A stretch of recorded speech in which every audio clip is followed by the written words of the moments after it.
The 2026 FIFA World Cup is supposed to be the grandest football festival in history. Across 3 countries, 48 teams will compete in an unprecedented 104 matches. But beneath the shiny marketing, disaster is brewing. From terrifying crime rates and political crackdowns to extreme weather and dangerous pitches, here is why the 2026 World Cup is on track to be the worst ever in my opinion.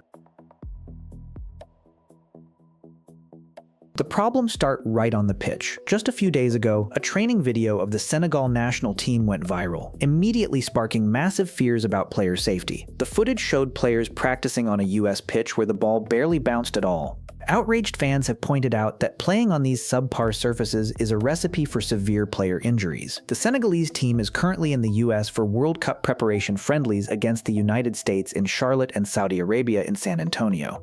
If this is the standard of the pitches provided for international teams, it sets a terrifying precedent for the actual tournament matches just days before the match. But Senegal isn't alone. In early June 2026, the Japanese national team encountered a disastrous situation at their pre-tournament camp in Monterrey, Mexico. When the Samurai Blue arrived to train at the Tigres UANL facility, they were greeted by an uneven pitch marred by dangerous patches of dirt. The conditions were so poor that the Japanese coaching staff became severely alarmed about the potential risk of player injuries.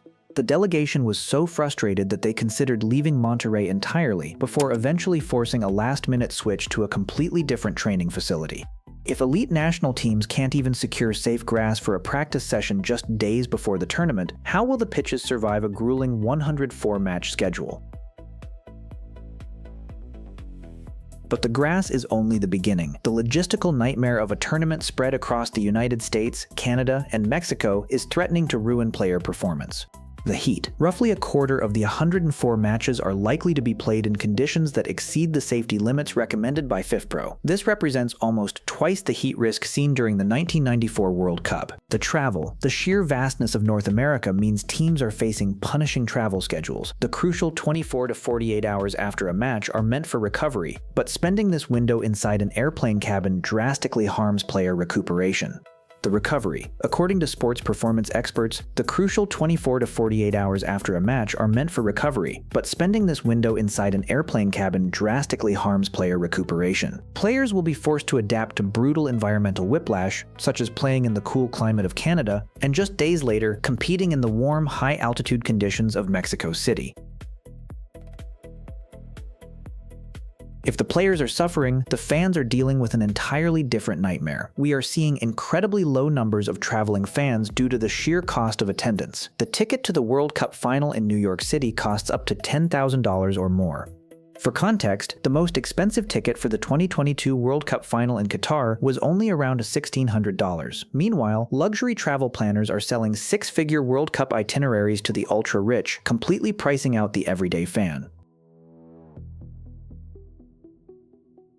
On top of the financial barrier, there is a looming political threat. The presence of U.S. Immigration and Customs Enforcement (ICE) agents has cast a dark shadow over the tournament.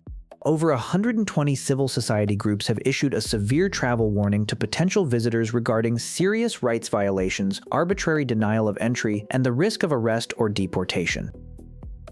Look at the screen right now. This map shows exactly where all the stadiums are located across the USA, Mexico, and Canada. These are the official locations hosting the 2026 World Cup matches. But if we consider all the stadiums that have had mass shootings in a 30-kilometer radius of the arena in the past 1 year, we get this terrifying map.